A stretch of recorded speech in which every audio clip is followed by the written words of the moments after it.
Bem-vindos! Sou a Beatriz, trabalho aqui na Imerso, na área de marketing, e eu tô hoje em duas boas companhias. Pessoal, muito bem-vindos. Sou Rodrigo Gonçalves, sou cardiologista. É um prazer estar aqui com vocês. Bem-vindos ao Medicina Sem Edição. E hoje, para conversar com a gente, estou com a Alessandra, da farmacêutica, uma grande experiência na indústria farmacêutica. Bem-vindo, obrigado por ter aceito o nosso convite. Imagina, eu que agradeço pelo convite de vocês, estou muito lisonjeada e é um prazer estar aqui para dividir um pouquinho aí do meu conhecimento com todos. Ale, me conta uma coisa. Como é que você, ao terminar a farmácia, por que você escolheu a indústria farmacêutica? Você já queria isso durante o curso? Como é que foi sua trajetória aí? Bom, eu não escolhi nada, na verdade, né? Eu nem imaginava o que eu ia fazer. Logo que eu saí da faculdade, eu não sei se agora o mercado está mais interessante do que era antigamente, mas naquela época as oportunidades na indústria não tinham um volume tão grande. Parecia que ainda era um campo que estava começando a ser explorado por profissionais não médicos, né? Profissionais de saúde. E aí eu falei: "Bom, não temos muitas opções, bora lá para o primeiro emprego que dá". E aí eu comecei, na verdade, na assistência farmacêutica. Então eu comecei em drogaria, depois eu tive uma passagem numa unidade básica de saúde, fui gerente de unidade básica de saúde, na parte de assistência farmacêutica, trabalhei em hospital. Então todo o meu início de carreira foi assistencial e na parte clínica, né, da assistência farmacêutica. Como que eu vim parar na indústria, né? Na verdade, foi meio que um tropeço. Um dia voltei para a faculdade para cumprimentar uns professores, pensando em fazer algum estudo de iniciação e tal, alguma pesquisa. E aí, no bate-papo com uma dessas professoras, ela falou assim: "Ah, tem um amigo meu que está buscando, né? Tem uma vaga de representante". Eu falei: representante? Aí fica. Nunca me vi como representante comercial, né, de indústria. E aí eu participei do processo, os benefícios eram bons, o salário super atrativo naquela época, e aí eu participei. Chorei o meu primeiro mês inteirinho. Sou super honesta, chorei, de verdade, gente. Mas por Era quê? muito Era difícil. o quê? A ida, esperar, o Tudo, treina primeiro mês tudo, você já estava no tudo. campo ou é treinamento ainda? Não, eu já estava no campo. Então, assim, fui contratada na indústria, você já vai para o campo. Você passa alguns dias, né, umas semanas treinando com a parte científica, a parte comercial, que você aprende, né, a propaganda, vamos dizer assim, e depois você vai para a rua. Tipo, um mês você está na rua. E aí eu chorava, porque eu não achava lugar para estacionar. Eu chorava porque o médico não me atendia. Eu chorava porque eu não sabia, eu tinha vergonha inicialmente de falar com a secretária. Então, assim, era uma série de coisas, né? Perguntas que você não sabia a resposta e eu me sentia diminuída. Então, olha, eu chorei o primeiro mês inteiro. Olha, eu garanto para vocês, não é fácil. E, assim, sem contar que o trabalho na rua, ele é extremamente eh, cansativo, né, então assim, Estressante, né? estressante, você fica exposta ao tempo, você enfim, tem uma série de coisas que você precisa aprender a administrar, fora roteiro, fora agenda, então você tem que ter um controle muito grande do que você está fazendo no dia a dia. E você sozinho, basicamente, por mais que você encontre, né, fale com os médicos, secretárias, outros colegas da profissão, no final das contas é você com Você você tem sua mesmo. meta para bater, mas você que tem que fazer sua rotina, É, seus horários é. e E cumpre meta, aí depois vem, né, os KPIs de entrega, então assim, foi bem complexo. Então isso tem mais ou menos uns 13, 14 anos quando eu comecei. e qual linha que você fazia? Eu Já comecei na cardiorrenal metabólica, né, que cardiovascular na metabólico, verdade, naquele início era só cardio metabólica. tá. Aí Aí veio depois veio renal o junto. renal junto na É um casa que eu absurdo você trabalhei. falar que os cardiologistas não recebem bem os representantes, mas tudo bem, Pois vai, é. vamos pular essa Tenho parte. propriedade de causa, tenho propriedade de causa. Sabemos um pouquinho aí, né? Sabemos mais ou menos como é esse mundo. E Sim. foi aí que eu entrei na Tá. indústria, foi dessa forma. E aí passou esse primeiro mês, o baque inicial, as coisas se acalmaram, eu imagino. Sim, sim, aí você vai aprendendo, você vai gostando, obviamente, né, não tem só não só as dores, né, tem os benefícios, então, você é dono do seu tempo no sentido de que, óbvio, você tem que estar no horário comercial, trabalhando e tal, mas assim, você consegue se organizar, você consegue também adentrar algumas, situações pessoais ali que você consegue se resolver, então, Fora a amizade, você faz, nossa, seu campo assim de amizade expande, né, absurdamente. Então tem as coisas boas também e o aprendizado. Então você começa a frequentar outros locais, você começa a ter visão de outras coisas, intelectualmente também você tem outra necessidade, você se aprofunda. Então tem seus pontos positivos. E aí depois você virou MSL?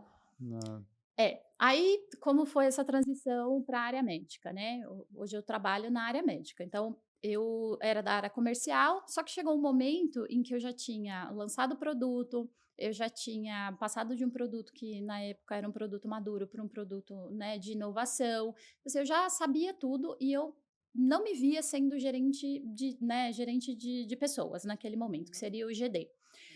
E aí eu falei assim: "Poxa", e ao mesmo tempo eu sentia uma falta de fazer uma comunicação mais profunda. Eu recebia aquele material comercial que tinha os claims, que tinha todo o objetivo, do speech comercial, né, da propaganda, mas eu não recebia o paper na íntegra, eu não recebia todo um contexto que gerou aquela, estrutura, aquela comunicação. E eu falei assim: "Poxa, é muito pouco isso para mim". Eu queria, às vezes eu sentava com os médicos e eu queria conversar muito, muito mais. E foi aí que eu conheci a área médica. Naquela época também, que já faz um tempinho, o time médico na indústria farmacêutica me parecia muito mais reduzido do que é atualmente. Acredito eu, e pelo que eu tenho trabalhado, que a evolução científica pela evolução das terapias hoje disponíveis no mercado e sua complexidade, isso se fez necessário. Assim, necessidade de você ter um time robusto, médico, mais preparado, muito mais estratégico, e isso foi aumentando. Mas naquela época, voltando, eu acabei conhecendo o MSL da minha região, que né, mais tarde virou meu gestor, inclusive, e aí eu conheci o que era a profissão e tudo mais, e me interessei bastante. Foi aí que eu me preparei, né, estudei, me preparei, fiz um processo na primeira casa que eu trabalhei, e aí acabei entrando para o time médico. E é interessante ouvir que você comentou isso nos últimos 10 anos, vamos É, dizer isso, o time médico tem antes ele era mais um apêndice, né, alguém que tinha isso, que dar um carimbo para aprovar isso. alguma coisa, hoje não, faz parte, ele está na estratégia, ele vê isso mais de perto, né. Exatamente, Rodrigo. Na verdade, como que era antigamente, né? Seja o MSL, o time de regulatórios, eram peças que simplesmente iam lá para fazer uma chancela de algum material que ficou pronto, né? Ou o gerente médico. A estratégia que o gerente de produto montou e todo o time de acesso vai aí, valida, vê se tem algum erro de referência, vê se tem alguma coisa off-label, se não, manda bala. E não é mais assim. Né? Hoje você vê o papel tanto dos MSLs, que são os consultores científicos do campo, quanto o gerente médico, participando ativamente da estratégia, da criação do business plan da marca. Então, de uma maneira, obviamente, científica e aprofundada, hoje a gente vê que o time médico tem um papel fundamental. Até porque, além dessa complexidade de terapias que foi evoluindo e tudo mais, e você ter a necessidade de pessoas mais preparadas, a gente sabe que os stakeholders, né, eles, principalmente os KOLs, eles têm uma seletividade muito grande no recebimento, daquela pessoa que vai falar com ele. Então, se eu não coloco uma pessoa muito bem preparada, ou eu não coloco um profissional científico ali para fazer uma discussão, aprofundada, você perde valor e você perde aquele QOL. Mas eu tenho visto cada vez mais isso, mais times, especialistas do que times generalistas como eram, antigamente, né. E acho que na carreira, né, do representante, da pessoa que está começando, muitas vezes ela já está olhando para isso, né, já está enxergando isso como uma oportunidade até dela estudar mais, ela fazer algumas Uhum. especializações, né. Como que você enxerga isso, Alessandra? Tendo Bom, passado por isso, né? o mercado mudou bastante mesmo, Beatriz. A gente tem hoje eu olho, né, para os consultores comerciais e aqueles que querem fazer essa transição para MSL, apesar de ter mudado bastante, existem características muito específicas que o consultor ele tem que apresentar. Primeiro, no time médico são pessoas da área médica, né, da área de saúde. Então, tem que ter uma formação em área de saúde. Isso é imprescindível para ser um MSL, para estar dentro aí da carreira do time médico. Então, essa é a primeira situação. Então, é marketing. Não, você precisa ter uma formação em área de saúde, isso é exigido. O segundo ponto é o quanto que as pessoas estão dispostas a se entregar ao estudo, porque não, assim, o estudo, Você vai discutir ciência com o KOL, né? Com o cara que é referência no país do ou negócio. naquela, exatamente, ou naquela patologia. Então, assim, o quanto que você está disposto a se aprofundar naquilo. Claro que na parte clínica, se você não é médico, você, obviamente, você não vai discutir aquilo. Mas, cientificamente, se você é o MSL, você tem que ser a Conhecer os melhor estudos, pessoa sabendo. para falar da sua Ah, terapia. Você tem que ser a pessoa em que o KOL vai procurar para tirar dúvida com você. Então você tem que, e assim, o estudo é constante. Publicação, né, seja seu, seja do seu concorrente, seja da patologia como um todo dia sai. Então, assim, são centenas de milhares de publicações diariamente, você sabe, né, Rodrigo? Então, assim, essa característica de gostar de estudar, atualizar, é imprescindível, senão você fica para trás. e me conta uma coisa, e aí na sua carreira, depois você virou gerente médico e tal, mas Uhum, eu queria até dar um pulo no tempo aí, falar um pouquinho quando você migrou para dermato. para E aí dermato. você foi cuidar de um. Você fazia primary care lá, Isso, cardiometabólica, e migrou para uma especialidade, special. e aí você. E é uma especialidade até um pouco diferente, porque você fazia doença dentro É, dessa especialidade. Como é que isso. foi isso? Ai, foi incrível. Eu sou apaixonada pela dermatologia, gosto bastante. Eu migrei da cardiometabólica para a specialty care, para a imunologia, na verdade, né? Eu comecei na reumatologia, meio misto com a dermato, então eu ainda MSL estava nessas duas áreas, então eu iniciei imunologia ainda como MSL. Mas eu, né, fui adiante como gerente médica somente na dermatologia, especificamente numa terapia para dermatologia e para psoríase. E o que me encantou foi a força que a dermatologia tem hoje, não só no Brasil, mas no mundo, em relação à incorporação de novas tecnologias para o tratamento de doenças dermatológicas. Então, diferente da cardiometabólica, né, que a gente via uma dificuldade muito grande, né, na incorporação de novas tecnologias e pensando que são muitas vezes doenças, né, em que o paciente ou vive ou morre. Na dermato, a Sociedade Brasileira de Dermatologia, bem como todos os associados, eles têm um papel muito forte, muito ativo na incorporação de novas tecnologias. Essa foi a minha primeira grande emoção, vamos dizer assim, de conhecimento em relação à área.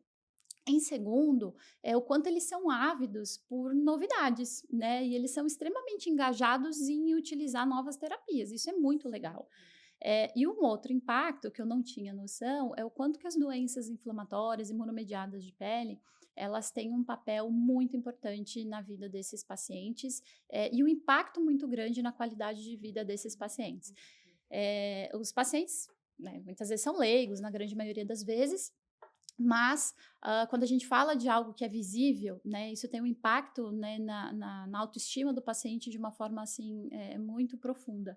Então, trabalhar com terapias ou trabalhar com doenças em que você pode fazer alguma coisa, por esse paciente e mudar literalmente a vida desse paciente é incrível.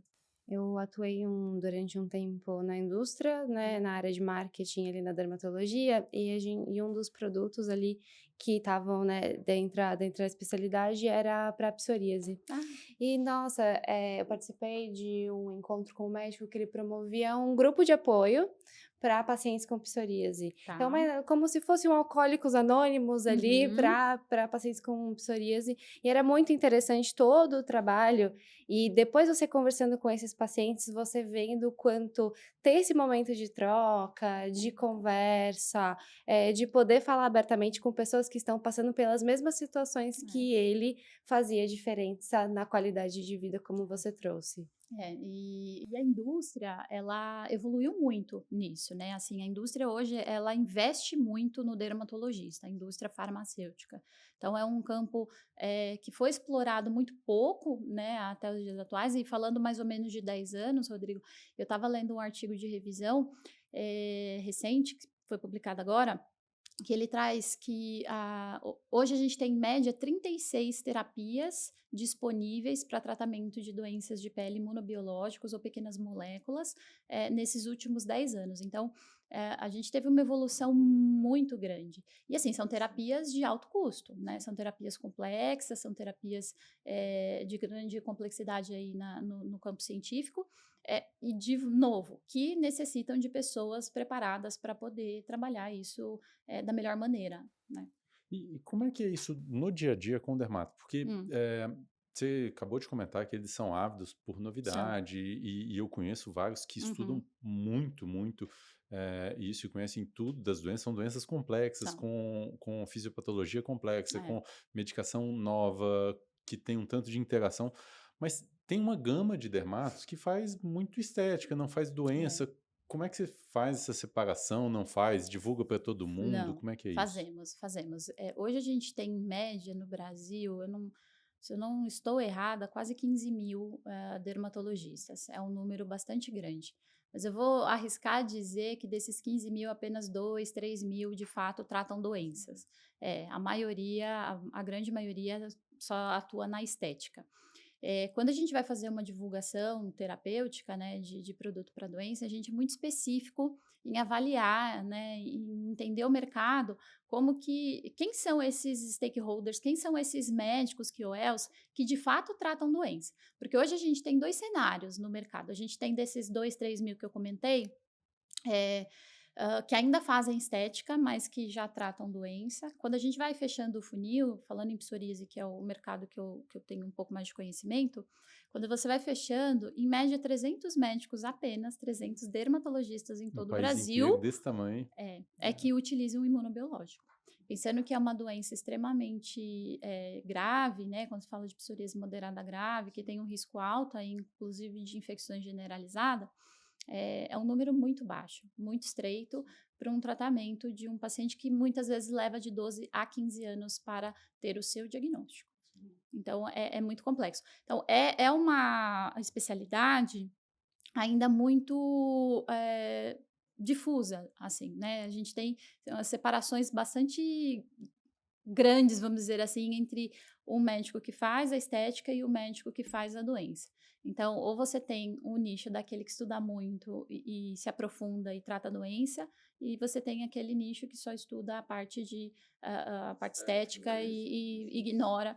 Porque assim, e por que isso, né, São Rodrigo? quase duas especialidades mesmo. Exato, são duas exatamente, é uma especialidade parece com subespecialidades. E por que isso acontece? Obviamente que tem a questão, do interesse, né, para pessoal, de gosto mais da estética e tal, mas tem uma questão de valor financeiro.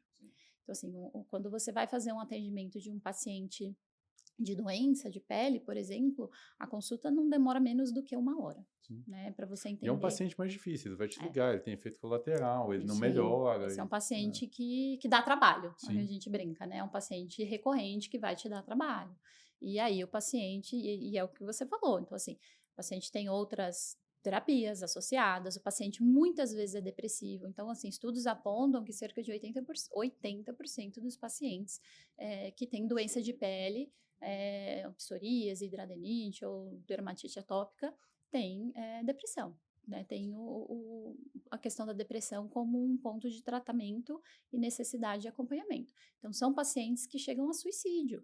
Então, é muito alto o número de suicídio em pacientes que têm doenças de pele de moderada a grave. E é interessante, quem não tem, não valoriza isso, mas imagina uma doença que, se você é diabético, primeiro é mais difundido. Você fala que é diabético, as pessoas já Já entendem. aceita, Elas é. entendem, né? Sim, Normal, sim, né? sim. Normal. E segundo, não tem um estigma. Você bate o Não tem. olho, eu posso ser diabético, você não Você não vai sabe, tá saber. tudo bem. Isso aí. Eh, uma doença de pele, a pessoa vê uma descamação, não sabe o que que é, É, posso encostar, não posso, vou pegar, não vou. Ah, é É, psoríase, mas não sei se isso passa, é, é, e fica. E aí fica. imagina o paciente, né? Não. é. Fica A socialização é muito mais muito difícil, mais né, difícil. nesses casos. Tem um relato de uma paciente, uma vez eu fiz uma preceptoria, e aí eu acompanhando a preceptoria, e essa paciente trouxe o relato dela, uma paciente que era advogada, né, super bem esclarecida e tal. E de novo, né, falando em psoríase, é uma doença que demora muito tempo para ser diagnosticada, de 12 a 15 anos mais ou menos. E aí ela tratava somente com tratamento tópico, quando já tinha o diagnóstico, mas aquele tratamento que não saía daquela melhora. E um dia ela tomando sol, que inclusive fototerapia é importante para o tratamento da psoríase, tomando sol, né, na piscina do prédio que ela morava, ela foi convidada a se retirar da piscina, Estava porque com a micose, né? porque ela estava constrangendo os outros moradores com aquela pele dela. Então, assim, o que que era aquela pele dela? Eram placas, né, descamativas da psoríase, então avermelhadas e tal, que visualmente, de fato, né, tinham um impacto, mas assim, não é contagiosa, não é uma doença que limita ela a usar uma piscina, tomar, jamais, né? Só Então, desinformação das e aí ela pessoas, né? recebeu inclusive um comunicado oficial do condomínio, uma coisa extremamente constrangedora. Imagine isso, Absurdo, o né? impacto Para disso na alguém que cabeça de já uma pessoa. está abalado ali, Frágil, né? Sim, né? exatamente. Sim. Então, assim, fora a questão dos relacionamentos pessoais, então, assim, a psoríase também atinge áreas especiais que a gente chama, então, a região genital, couro cabeludo. Muitas pessoas têm impacto na sua vida sexual, na sua vida amorosa. Geralmente, o início da doença, né, ou o momento da doença, assim, muitas vezes mais grave, é aquele momento em que a pessoa é jovem, que a pessoa, né? Então, assim, é muito complexo, é muito complexo. Então, as doenças de pele, no geral, elas têm um papel super importante e a indústria tem olhado muito para Sim. isso. Tem um impacto cardiometabólico importante, né? Toda doença autoimune acaba, tem mais síndrome metabólica, tem mais Tem. O problemas paciente tem mais relacionados a isso. risco, exatamente, risco cardiovascular aumentado. E me conta uma coisa, a indústria ajuda ou consegue ajudar um pouco nesse lado de conscientização, de chegar na população, tanto para quem tem a doença, para aumentar acesso, para mostrar que, ó, se tem isso, talvez valha procurar um dermato, até em quem não tem, para entender, isso é uma doença que não transmite, E como tá é que é tudo o papel bem. da indústria nisso? Sim, ela tem esse espaço, né, eu acho que ela tudo depende muito, eu vou ser bem honesta, tudo depende muito de quem está sentado ali na cadeira, liderando o produto, sendo bem honesta. Então, assim, depende muito do gerente médico, depende muito do gerente de produto, depende de uma série de fatores, mas sim, eu acho que a indústria tem um papel fundamental e importantíssimo para que a gente não só divulgue, mas que a gente também auxilie nessa melhora, né, da informação, nesse acesso do paciente. Então, por exemplo, no último ano, redesenhei toda a campanha do produto que eu trabalhava, justamente trazendo um pouco mais dessa informação de uma maneira muito voltada para o paciente, muito voltada para oriente, busque o seu médico. Fizemos parcerias com sociedades da Sociedade Brasileira de Dermatologia, né, para que o paciente dentro do portal da sociedade conseguisse encontrar o médico da sua região, um médico dermatologista que Que faz tratasse, doença, né? exatamente, que tratasse doença, né, porque a queixa maior dos pacientes é, eu já fui em 5, 6 dermatologistas, ninguém me ajuda, ninguém me trata, ninguém resolve o meu problema, porque é o médico da estética. É Sim. muito complexo. Por mais que ele até faça o diagnóstico, ele não quer É, E não quer muitas fazer vezes é isso. acompanhamento. Exato. Se o paciente é moderado a grave, ele não vai ser só um tópico que ele precisa usar. Muitas vezes ele precisa de uma terapia mais invasiva ou, né, enfim, de um imunobiológico. Então, tudo é muito relativo. E esse paciente, muitas vezes, ele está cansado, né? E o colega lá, o dermato, não tem nem mão, né? Nunca Não prescreveu prescreveu. imunobiológico, não sabe. Ele não vai porque também o risco é alto. Então, Sim. assim, claro que hoje as terapias evoluíram muito, como a gente comentou, mas uma terapia imunobiológica ou até mesmo um DMARD, que a gente chama, ele tem sua necessidade de monitoramento, precisa entender os parâmetros laboratoriais, saber o quanto que esse paciente é elegível ao uso da terapia, se ele não tem algum efeito colateral ou alguma necessidade que o impeça. Então, assim, é um paciente, de novo, que, como você falou, é um paciente que dá trabalho, é um paciente que te liga, é um paciente que começou a usar terapia e sente dor, é um paciente que começou e teve uma reação adversa. É super possível? Tranquilamente, né? Hoje o manejo é muito melhor do que era no passado, mas você necessita, obviamente, de um profissional qualificado. Mas esse ponto é interessante. Vamos pensar num dermato, saiu da residência, ele foi para o caminho da estética, porque financeiramente para ele era interessante, porque era o que mais agradava no primeiro momento, mas passou lá 4, 5, 6 anos de consultório, ele começou a receber pacientes com doença e ele viu, poxa, eu quero tratar isso.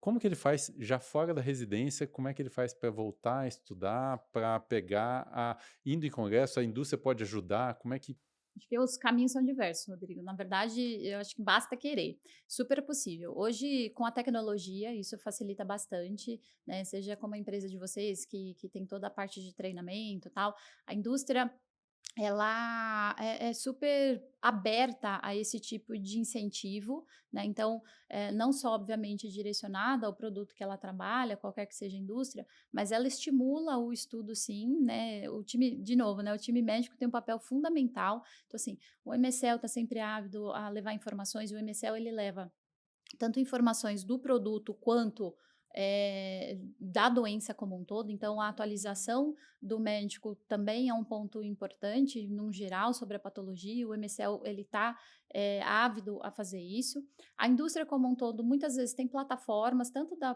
própria companhia, né, com portais que você pode se atualizar em relação à doença e como manejar os eventos, tanto científicos quanto comerciais, as plataformas, né, de cursos como a de vocês também. Então, basta que o médico queira. Hoje a informação, e eu acho que com o advento da tecnologia, está muito mais fácil e possível. De novo, como a indústria tem investido muito, né, nas novas tecnologias para doenças dermatológicas, cada vez mais a gente vê isso se tem expandindo. muita É. informação, né? Uhum. Fica mais fácil. Acho que aí tem até um ponto, né? Tem tanta informação que muitas vezes você não sabe de onde se essa informação toda é confiável e até no ponto de vista de que talvez não seja tão cansativo estar recebendo tanta informação assim, né? Acho que Sim. também tem esse cuidado, né? Como Sim. levar, né? Não é só empanturrar a pessoa ali Isso. de É, conhecimento, né? é. Mas qual a melhor maneira dela consumir aquilo. Exato. E aí você perguntou sobre como a indústria também pode, para congressos e tal, dar esse suporte. Sim, existem indústrias que ainda apoiam cientificamente para congressos, tanto nacionais quanto internacionais, e também as preceptorias nacionais e internacionais. Esse também é um bom jeito de você colocar a sua prática, né, a sua teoria na sua prática clínica. E se você fosse pensando aí no mercado que você conhece bem pra caramba, o que que são as duas formas, se óbvio que você tem que diversificar, cada pessoa vai ser de um jeito, mas pensar nas duas principais formas ali que o dermato gosta de se atualizar. O que que você elencaria? O Congresso, dermato. online, evento, mini meeting? E de novo, né, as especialidades elas são muito características, né? Então, no caso do dermatologista, ele é muito participativo em congresso, sim. Ele é muito participativo, mas ele adora uma preceptoria. Ele adora uma preceptoria. Assim, eu acho que eu elencaria como preceptoria, né, como número um da preferência. Então, eles gostam de trabalhar, de estudar, e aí na preceptoria a gente tem a parte prática e teórica. Para mim, assim, é o melhor formato de atualização que tem valor e que no final das contas ele vai usar no seu consultório. Não, mas eu acredito que é uma especialidade que você tem que ter muito contato ali Tem, com o paciente e tem. tudo mais, e a preceptoria é o que mais se parece com a residência. É isso. Porque ele está ali, ele está do lado do professor, ele está Isso do lado mesmo. do paciente, então é a forma É, que, é. que- E as doenças dermatológicas se confundem muito visualmente, né? E quando a gente olha para um outro espectro que também a gente tem fomentado muito e que tem sido objeto de muita pesquisa, é a questão das colorações de pele. E quando a gente fala na dermatologia, as que doenças no se Brasil é um apresentam. complicador, né? Porque a gente tem Não, uma gama. exatamente. E a doença de pele, a depender da coloração do paciente, né, que a gente chama, a gente tem diversas maneiras dessa doença se apresentar e se confundir. Então, assim, e nem sempre uma biópsia e nem sempre um exame, né, de fato laboratorial vai te trazer a identificação que você quer. Então, é uma especialidade muito clínica. Ela necessita muito do conhecimento e da visão do médico, do especialista. Então, essa questão da preceptoria, ela é muito importante por conta disso. Então, você vai na preceptoria, você vai ter diversas imagens ou pacientes com diferentes doenças ou até mesmo a mesma doença, mas em diferentes apresentações. É muito na prática, você tem que praticar. O dificultador é que é um processo caro, né? Trazer alguém de fora, né, você traz um médico, sei lá do Piauí para cá, fica uma semana aqui, é caro, O né? custo é Difícil. altíssimo. O que a gente tem feito para diversificar enquanto companhia? fazer essa troca. Então, por exemplo, se a gente fala no Nordeste, você falou do Piauí, quando a gente fala do Nordeste, a gente tem, por exemplo, a hanseníase muito presente lá. Né? E o paciente pode ter hanseníase, pode ter psoríase, pode ter dermatite, pode ter diversas doenças dermatológicas e os diagnósticos se confundirem. Então, o que a gente tenta fazer? A gente tenta manter preceptorias em regiões para atender aquela determinada população, porque o Brasil é quase que diversos países em um só, né?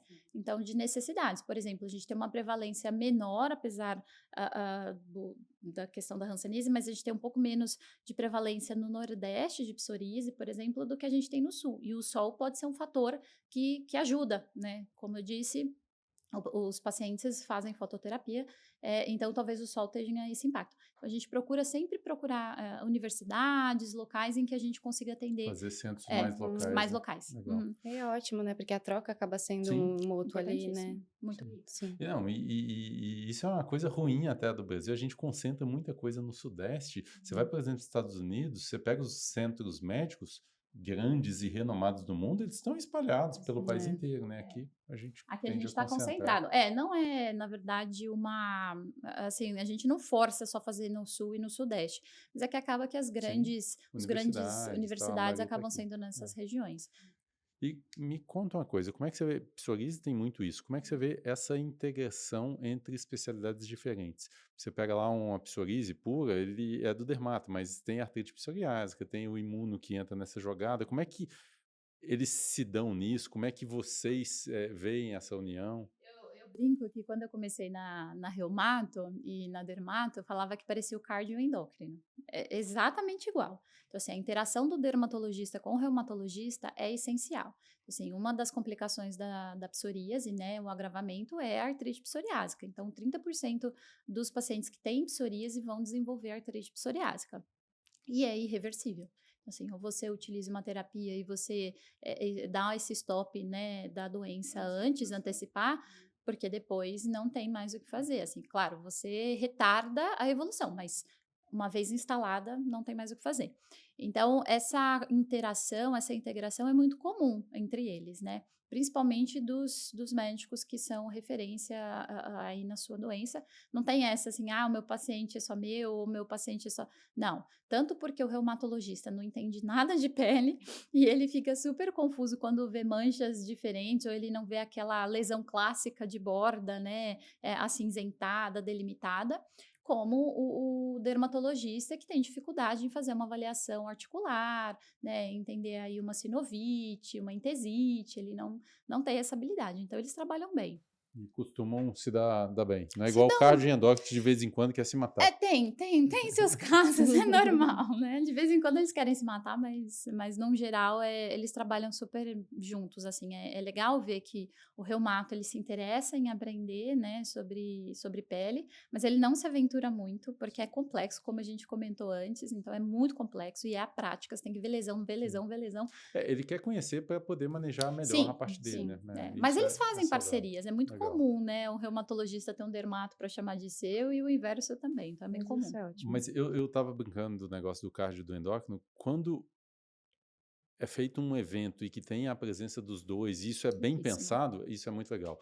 Eu imagino que deva ser ruim você pegar um reumato e colocar para dar aula para um dermato e vice-versa, a seco assim, só um reumato, Não, não não. funciona. Mas quando você põe uma mesa, põe um dermato e um reumato, vai Funciona discutir um super. caso junto, isso é super legal, né? Funciona super, super. É. E eles adoram essa interação. Mas, né, recentemente, a interação do gastroenterologista, a gente sabe que o paciente, tanto com artrite psoriásica quanto psoríase, também tem uma predisposição para doenças inflamatórias intestinais. O uso de algumas terapias podem abrir o quadro também. Então, essa integração de 3 especialidades também tem funcionado super bem. Eles funcionam bem. E tem algum segredo para despertar aí no dermato geral o gosto para tratar a doença? Vocês fazem alguma coisa, alguma campanha? Olha, sendo bem honesta com você, Rodrigo, não tem. Assim, eu acho que é muito individual, né? É muito do médico que quer ser um médico mais assistencialista, um médico que gosta um pouco mais da clínica. O que a gente faz, muitas vezes, não só na questão da inovação das ações que a gente propõe, como a questão de valor, o cunho científico, né, mostrando que o futuro é a ciência, como também mostrando a inovação em relação a tudo que a indústria vem investindo hoje. Então, hoje, claro que tem a indústria que investe na questão estética, ok? Mas hoje o cenário é para uma indústria que investe em ciência, que investe na descoberta de novas terapias para doenças hoje meio, né, vamos dizer assim, negligenciadas. Esse é o futuro. O futuro é ser cada vez mais específico, mais científico, mais baseado em Tentar evidência. deixar mais fácil para ele, né? É, Terapias melhores, menos efeitos exatamente, exatamente. colaterais. E outra, tem um outro ponto que a gente discute bastante com os dermatos, que é assim, não adianta você só tratar esteticamente do seu paciente. E se ele tiver uma questão de pele, ele vai procurar outro dermatologista. E a chance de você perder esse paciente também é grande. Então, o que eu tenho visto em movimento é esses médicos da estética que gostam, meio que migrando também para atender as doenças, aprender, porque sabe que o paciente é único, né? Não é só o paciente do visual e o paciente da doença, ele é um paciente só. E até os efeitos adversos de muitos tratamentos estéticos que um dia foram isso aí, feitos, né? isso Cada aí. vez mais a gente tem visto casos assim, né? Exatamente, exatamente. Olha aí, infelizmente, nosso tempo está chegando ao fim. De verdade, adorei nossa conversa. É sempre bom ver quem faz ciência, olha isso a fundo e tenta levar essa mensagem para os colegas que estão lá no campo atendendo. Sim, É difícil se manter atualizado em medicina. super. Você tem N doenças, N coisas aparecendo, terapias novas, e toda vez que a gente tem alguém que pode ajudar nesse processo, fornecer informação confiável, para a gente é muito mais tranquilo e melhor. Imagina. E eu queria saber se você tem alguma mensagem para o teu colega que é da Medical Affairs ou de produto, que está nos assistindo, que você possa deixar aí como uma mensagem final. Claro. Bom, a minha mensagem é, se você tem interesse no time médico, se você tem interesse em ingressar nessa área, mesmo que você seja da comercial, qualquer outra área, né, que esteja aí nos assistindo, não desista, né, invista sim em conhecimento, em técnicas, né, busque parceiros das áreas, né, busque entender um pouco mais, se você tem um colega, como que ele trabalha, como que ele consegue te ajudar. Hoje a indústria ela tem aberto muito espaço, né, para que a gente chama de pessoas que não têm experiência em adentrar dentro, né, adentrar na indústria farmacêutica. Então ela está muito aberta a novos profissionais e pessoas com diferentes skills aí para poder começar. Então, o meu ponto é, se você tem interesse, não desista. Hoje o campo está muito mais generoso, vamos dizer assim, muito mais aberto. Pode vir que a gente certamente vai estar esperando. Ale, obrigada por ter aceitado o nosso convite. E Pessoal, muito obrigado por ter assistido até aqui nosso episódio. Se gostaram, deixe seu like aí pra gente, compartilhe esse episódio, se inscreva no nosso canal e ative o sininho de notificação. Ale, de verdade, muito obrigado. Prazer Obrigada. conversar contigo. Obrigada.